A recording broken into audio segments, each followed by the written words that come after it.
Hi, I'm Harry Shelmears, president of McNally Smith College of Music, and I have the honor and pleasure of having here with me today Dessa Darling, who is going to be our artist in residence in the coming academic year 2010-2011.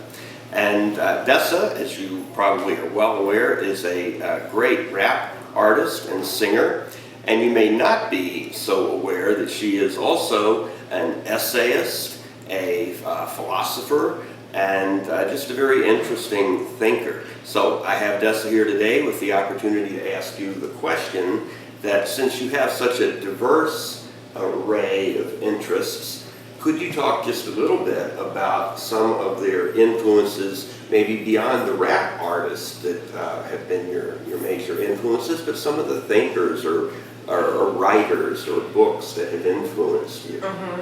Well, I was trying to look back at my most recent project, which was a full-length. It was my first full-length, so I issued that very late in my career, and after having been a rapper and a singer for 5 or 6 or 7 years, which is ill-advised, but gave me the opportunity to collect, I think, a lot more influences before I presented my debut.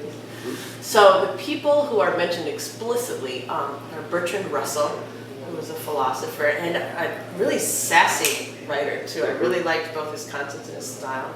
And then also Gabriel Garcia Marquez, the author of books like Chronicle of the Death Foretold and Love in the Time of Cholera. And that title was one that really moved me. And so Love in the Time of Cholera was something that I knew that I wanted to incorporate, and I ended up referencing a song called Matches to Paper Dolls on my most recent record. And then more generally, musically, I was talking to my dad, who's a classical guitar guy, and I said, I don't really know anything about classical music, and I probably should. So can you give me like a dummy course, just a sampler menu to start from, so that I can develop some tastes in that arena, and then maybe help me to follow up on them? And he gave me a couple of CDs, and I'm learning a lot about the timbral resonances that I dig. I wasn't as into organ as I was into piano. Okay, good to know. Jotting it down, learning my own tastes, essentially. And I came across the Chaconne in D minor. Oh, yes. Yeah, I know. One of my favorites, too. Yeah.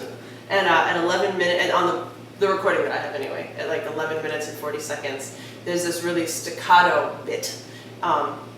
And listening to that maybe 30 or 40 seconds on repeat, kind of rewinding and listening to it, I was struck by the fact that unlike most of what I've been listening to, the percussive elements of this violin playing was the most important part, it seemed to me, for these few moments of the piece. And also that I couldn't tap out exactly when the accents were going to come, that I wasn't, even as a percussive musician supposedly, I wasn't able to figure this out, even on repeated listens, easily.